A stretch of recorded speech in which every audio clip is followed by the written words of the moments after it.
আমাদের দেশের সাবেক প্রধানমন্ত্রী, যাকে বলা হয় নির্যাতিত প্রধানমন্ত্রী, উনি জালিম সরকারের আমলে অনেক কষ্ট ত্যাগ স্বীকার করেছেন। ওনার ফ্যামিলির অনেক মানুষ নির্যাতিত হয়েছে। আজকে আমাদের সাবেক প্রধানমন্ত্রী বেগম খালেদা জিয়া খুবই অসুস্থ অবস্থায় আছে।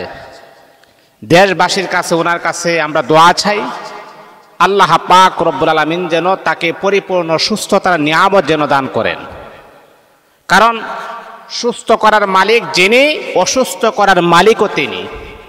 এই জন্যে সর্বহালতে সর্ব অবস্থায় মালিকের কাছে আমাদের একটাই প্রার্থনা, আল্লাহ তুমি আমাকে পরিপূর্ণ সুস্থতার নিয়ামত তুমি দান করো।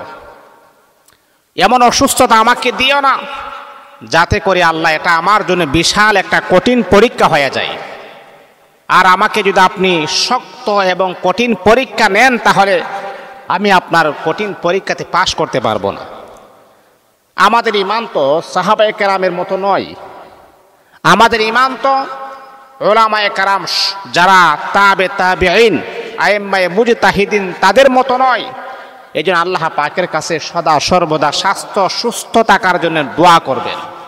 তো সম্মানিত হাজিরিন, আমিও মন থেকে দোয়া করি আল্লাহ পাকের কাছে অশেষ মেহেরবানি, যিনি যেই রব আমাকে সৃষ্টির সূচনা লগ্নে থেকে নিয়ে সমাপ্তি ঘটা পর্যন্ত যিনি আমাকে পর্যবেক্ষণ করেন, সেই রবের কাছে আমি নিজেও প্রার্থনা করি আমাদের নির্যাতিত প্রধানমন্ত্রী বেগম খালেদা জিয়াকে আল্লাহ পাক রব্বুল আলামিন যেন পরিপূর্ণ সুস্থতার নিয়ামত যেন আমার আল্লাহ দান করে দেন।